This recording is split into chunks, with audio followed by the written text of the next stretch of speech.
Assalomu alaykum do'stlar. Bugungi videoda dasturchilarga vibe coding haqida, ya'ni AI qurollaridan to'g'ri foydalanish, nima qilmaslik kerak, nimaga e'tibor berish kerak va umuman hozirgi zamonaviy AI dasturlash davrida qanaqa qilib to'g'ri yo'lni topish, kuchli, yaxshi, zo'r mutaxassis dasturchi bo'lib yetishib chiqish haqida o'zimning shaxsiy fikrlarimni aytmoqchiman, bildirmoqchiman.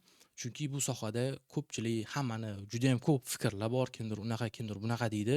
Men o'zimni shu oxirgi yillarda kuzatgan, o'rgangan, olgan darslarim, ko'rgan shu kodlarim, dasturchilar, men vibe coderlar haqida olgan xulosalarimni shu yig'ib bitta videoga jamlab, eski old school dasturchi sifatida o'zimni shaxsiy fikrimni bildirmoqchiman. Qo'shilishingiz mumkin, kimdir qo'shilmasligi mumkin va bu aynan dasturchilarga bag'ishlanadi. Ya'ni agar siz product manager, product owner, shu produkt sohasida bo'lsangiz, dasturchi emas bo'lsangiz, bu video siz uchun emas, chunki vibe coding qilib ko'p narsalar, ko'p qurollar, ko'p dasturlar yaratishingiz mumkin. Bu video aynan mana shu dasturchi bo'laman, shu sohadan ketaman, mutaxassis bo'laman degan dasturchi kasb egalariga bag'ishlanadi. Endi boshlayotgan yoki tajribasi bor o'zimni fikrlarimni bildirmoqchiman. Demak, boshladik. Xo'p, birinchi hozirgi vibe coderlarga, dasturchilarga aytadigan narsam shuki, vibe coding sohasidan emas, chuqur dasturlashni o'rganish, ya'ni bu AI ni ishlatish to'g'ri, ishlatib ko'p narsa qura olasiz, lekin men bulardan ko'ra, ya'ni fundamental dasturlashni o'rganishingizni maslahat beraman. Shu vibe coderlarga aytadigan yagona, eng muhim, asosiy narsam shu. Ya'ni dasturlash fundamentallarini, dasturlashni o'zini o'rganish. Bir oyda, bir haftada dasturchi bo'lish emas. Shu chuqur, shu 6 oy, 1 yil, qancha vaqt ketsa ham, ya'ni eskicha, haligacha eskicha dasturlashni o'rganishingizni maslahat beraman. Nimaga? Chunki oxirgi paytda dasturchilarni, umuman dasturlash sohasini obro'si tushib ketgan, nomiga yomon dog'lar tushyapti oxirgi paytlarda. Mana shu vibe coderlar sababli dasturchilarni ham shu nomi qoralanyapti, qisqa qilib aytadigan bo'lsam. Va ko'p kuzatyapmanki, shu umuman dasturchini umuman obro'si, qadri ham pasayib ketyapti. Bulardan sabab o'sha dasturlash osonlashib ketganligi sababli AI toollar, AI qurollar chiqib, avtomatlashtirib ko'p narsani qilyapti. Lekin haligacha kuchli dasturchilarga, umuman bu qurollarni o'zini qaysidir dasturchilar yaratyapti. Kuchli dasturchilarga talab bor, hali ham tajribali eski dasturchilar o'sha katta tizimlarni haligacha qo'lda, noldan odam quradi. Bu AI hype, bitta narsani tushunish kerak. Bu AI hype qilayotganlar kim o'zi? Ya'ni bu yoqda o'sha manfaatlar to'qnashuvi bor. Ya'ni e'tibor beradigan bo'lsanglar, bu AI haqida, AI dasturlash egaligi deyotganlar, bu o'sha AI korxonalarini, o'sha qurollarni ishlab chiqaruvchilarni o'zi shu gapni aytayapti. Ya'ni ularda bu narsaga ehtiyoj, umuman ularni manfaati bor. Bu AI dasturlash egalligida deyish bilan ularning manfaati bor. Ya'ni o'zini mahsulotini sotyapti ular. Dasturchilar, ya'ni o'sha qurollarni ishlatadigan odamlardan so'rasanglar, u haligacha unaqa darajaga chiqqani yo'q. Ya'ni hali ham hype darajasida turibdi. To'g'ri, qaysidir ishlarni bajaryapti, qaysidir darajagacha avtomatlashtirilgan juniorlarning o'rnini egallayapti. To'g'ri, junior qiladigan ishchi undan ham zo'r qilib qo'yapti. Buyruq bersangiz, lekin u buyruqni berish kerak, to'g'rimi? Haligacha baribir odam shu buyruq berish kerak. Ya'ni buni bunaqa qil, buni bu yoqqa qo'y deganga o'xshaydi. Ya'ni haligacha kimdir buyruq berib turish kerak. Arxitekturani hozircha odam qilish kerak. Va o'sha shu toollarni ishlatib ko'rgan odam sifatida aytaman, arxitektura qurish, katta tizimlar qurishda AI hali ham u darajagacha chiqqani yo'q. Ya'ni qo'rqmasanglar bo'ladi yangi dasturchilarda, chunki savol tug'iladi, qo'rqadi, ya'ni bu kasb o'z kelajagi bormi deb. Bu savolga javob bor. Ya'ni hali ham o'sha eski dasturlashni o'rganinglar. Arxitektura qurishni, dasturlar qanaqa quriladi? Chunki bu narsani bilish uchun bilim, tajriba kerak. Ya'ni yillar davomida shu narsani qilib kelgan bo'lishingiz kerak. O'shaning uchun shu kitoblarni haligacha o'sha dizayn patternlar, dizayn prinsiplari, solid prinsiplari, dasturlash prinsiplari, clean code, code complete, o'sha kitoblarni hammasini o'qib, chuqur, ya'ni ildizigacha tushib, fundamental dasturlashni o'rganishingizni maslahat beraman. Va bu vibe coderlar bo'lsa, misol qilib aytadigan bo'lsam, vibe coding, misol dasturchini quruvchi deb oladigan bo'lsak, vibe coderlar bu o'sha menga uy qurib ber deb bitta prompt beriladi va butun hamma dasturlashni agent o'sha AI agent qurib beradi. Bu bilan dasturchi, ya'ni haqiqiy dasturchini farqi u o'sha uyni arxitekturasini o'zi quradi. Ya'ni xo'p, bunaqa qavat bo'ladi, xonalar soni bunaqa, hajm bunaqa bo'ladi, hammasini o'zi planlashtiradi. Ya'ni odam arxitektor quradida va AI ishlatiladi. Men umuman ishlatmaydi demoqchi emasman. Ishlatish kerak, lekin shu aniq qilinib, ya'ni butun arxitektura vazifalar aniq qilinib, shu kichkina ishlarni bajarishga ishlatish kerak. Misol uchun siz butun uy arxitekturasini qurdingiz, hamma shamol, issiqlik, sovuqlik hammasi hisobga olingan. Va shu AI ga aytasiz, ya'ni fundamentini qur. Xo'p, birinchi misol uchun 3 metr yer kovlaysan, fundament qurasan, beton qil. Shu quruvchi, ya'ni buyruq berib turasiz. Yo'q, shu boshqaruvchi sifatida AI ga buyruq berib turasiz. Buni qil, xo'p, mana bu devorni qur, mana bu g'ishtlarni ishlat, bunaqa qil, hammasini o'zingiz detaligacha aytib turasiz haligacha. Buning uchun nima kerak? Tajriba, bilim kerak. Ya'ni uy qurish sohasida shu yaxshi zo'r quruvchi, ko'p yillik tajribasi bor quruvchi bo'lishingiz kerak. Bu narsani aytib turish uchun. Bu yoqda bo'lsa, menga misol uchun 2 qavatli, 4 xonali uy qurib ber, menda qanaqa bo'lsin deb bitta prompt berasiz, hammasini AI qiladi va siz bilmaysizki, ertaga javob bera olmaysiz unga. Uy qanaqa qildi agent. Ya'ni muammo shundaki, vibe coderlar kodini tushunmaydi o'zi. Ya'ni AI agent nima qilgan? Rosa ko'p 1 tonna kod yozib beradi. Ichida nima bo'lyapti? Kontrol, ya'ni boshqaruv umuman qo'lingizdan chiqib ketgan. U kodning ichida nima bo'lyapti umuman tushunmaysiz. Ya'ni qayerda nima.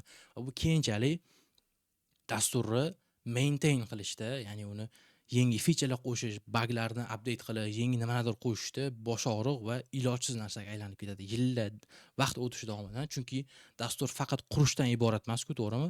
Bir marta qurish to'g'ri, birinchisini qurasiz, lekin u yillar davomida qo'shish, to'g'irlash, update qilish, upgrade qilish, ya'ni bu dastur qurish bu endi boshlanishi, ya'ni oxir emas, bu endi boshlanishi degani. Va bu AI qurollar, AI toollar bilan bu narsani agar toza qilib, bitta zo'r tajribali dasturchi ularni boshqarib turmasa, buni iloji yo'q. Ya'ni shu kontrol chiqib ketdimi, misol uchun men o'zimni shaxsiy tajribamda, men o'zim haligacha kodimni, code base, butun proyektni qayerda nima joylashgan hammasini 5 qo'limda bilaman. Mana AI ishlataman. Mana o'zimni misolimda aytadigan bo'lsam, AI ga o'sha qayerda nimadir qilishga, nimadir buyruq berishga ishlataman. Lekin u buyrug'i, ya'ni butun arxitektura, ya'ni qarorni haligacha men qabul qilaman. Ya'ni qayerga nima qo'yish, nimani o'zgartirish, qatorigacha kerak bo'lsa aytib turaman. Haligacha, ya'ni kontrol, boshqaruv to'liq meni qo'limda. Va kichkina ishlarni qilishlarga shu junior o'rniga to'g'ri hozir AI ga buyuraman. Chunki rostdan ham yaxshi qiladi. Unga yaxshi prompt berilsa, ya'ni to'g'ri, yaxshi buyruq berilsa, uni ham yaxshi qiladi. O'shaning uchun xulosa qiladigan bo'lsam, dasturchilar agar shu sohada zo'r mutaxassis, yaxshi kuchli dasturchi bo'laman demoqchi bo'lsangiz, shu chuqur fundamental bilimlarni o'rganing, dasturlash, framework hammasini. Bu AI har kuni, har hafta nimadir yangi narsa chiqyapti. Har 3 oyda bo'lsa nimadir katta yangi narsa chiqyapti. Ya'ni bular keladi, ketadi. Misol uchun hozir qanaqadir AI qurolini zo'r bilyapsizmi, zo'r ishlatyapsizmi, ertaga undan ham zo'ri keladi, u eskiradi, siz qolib ketasiz. Ya'ni har 3 oyda kasbingizni yo qurolingizni almashtirasizmi? Ammo bu o'zgarmaydigan narsalar bo'lsa, siz shularni o'rganing. O'zgarmaydigan, vaqt o'tishi bilan, yillar o'tishi bilan o'zgarmaydigan, o'sha qoladigan, bu keladigan, ketadigan narsa emas. Eski o'sha fundamental bilimni o'rganing. Framework, o'sha hammasini noldan yaxshilab 6 oy, 1 yil ketsa, lekin shularni o'rganing. AI ham ishlating va shu buyruq berishda, ya'ni qaror qabul qilib, brainstorm o'ylab, hammasini o'sha arxitektura to'liq qurilgandan keyin unga buyruq berib, o'sha vazifalarni qildiring. Ya'ni tasklarni, topshiriqlarni bering. AI ga qildirmang butun proyektni, butun loyihani. Shu asosiy maslahatim. Va yana bitta muhim narsa, bozor talab va taklif qoidasi bo'yicha ishlaydi. Hamma yoqda, har joyda, любой bozor shu qoida bilan ishlaydi, talab, taklif. Va hozir bu vibe coderlar ko'payib ketyaptimi? Ya'ni taklif ko'payib ketgan talabdan ko'ra. Va bunaqa paytda bu, ya'ni sohaga kirish, oldin dasturlash sohaga kirish juda ham qiyin edi. Ya'ni baryer, to'siq katta edi. Dasturchilar bu bir hech nima, oddiy odamlar uchun dasturlash ilojsiz narsa edi-da. Bu kirish juda ham baland edi. Hamma ham dasturchi bo'lavermas edi. Hozir bu to'siq kamayib ketganligi, juda ham past bo'lib ketganligi sababli xohlagan odam dasturchi bo'la oladi. Ya'ni bu kasb rostdan ham qadri pasaygan.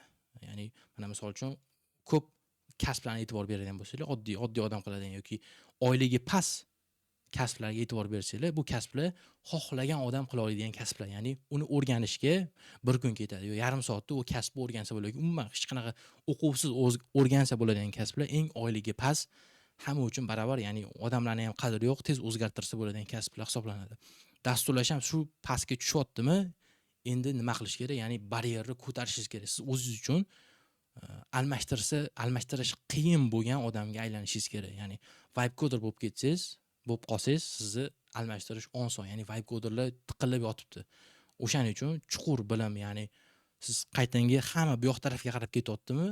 Siz hammaga teskari tarafga qarab keting. Ya'ni hamma vibe coder bo'lib ketyaptimi? Siz dasturlash chuqur o'rganing. Eski fundamental, eskicha zerikarli narsalarni o'rganing. Shu zerikarli tarafga qarab keting.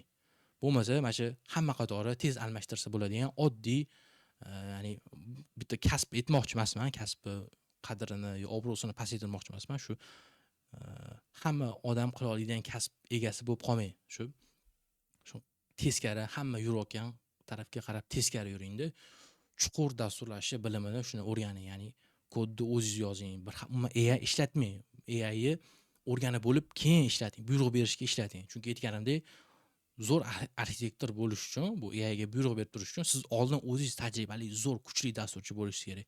Va shu tarafga qarab yuring. Ya'ni o'rganing, tajriba, bilim, o'sha kitob, eski fundamental bilimlar, patternlar, prinsiplar, clean code o'qing, code complete, o'sha dasturlashni oltin standart kitoblari, hamma way, shu prinsiplar hammasini o'rganishingizni maslahat beraman.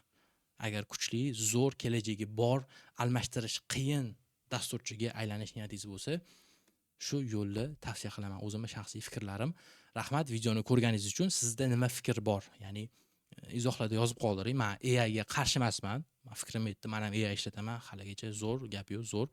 Lekin shu narsalarga e'tibor berish kerak zamonaviy AI sohasida. Va xudo xolasa yana video qilmoqchiman. Keyingi video balki mana shu 26-yil va bundan buyog'iga dasturlashni o'zi qanaqa o'rganish kerak? Ya'ni o'zgardi, oldingidagi emas hozir, AI bor, ya'ni oldingidagi eskicha o'rganilmaydi. Zamonaviy qanaqa o'rganish dasturlashi, shu haqida ham video qilish niyatim bor. Xudo xolasa, umuman AI sohasida, Python, mana shu eskicha dasturlash sohasida bu yog'iga ko'p videolar, kurslar chiqadi, kuzatib boring, obuna bo'ling va kimgadir qiziq bo'ladigan bo'lsa, ulashing, ya'ni do'stingizga, kimga tanishingizga shu bilimlar kerak bo'ladigan bo'lsa, rahmat, kuzatib boring kanalimni va keyingi videolarda ko'rishguncha.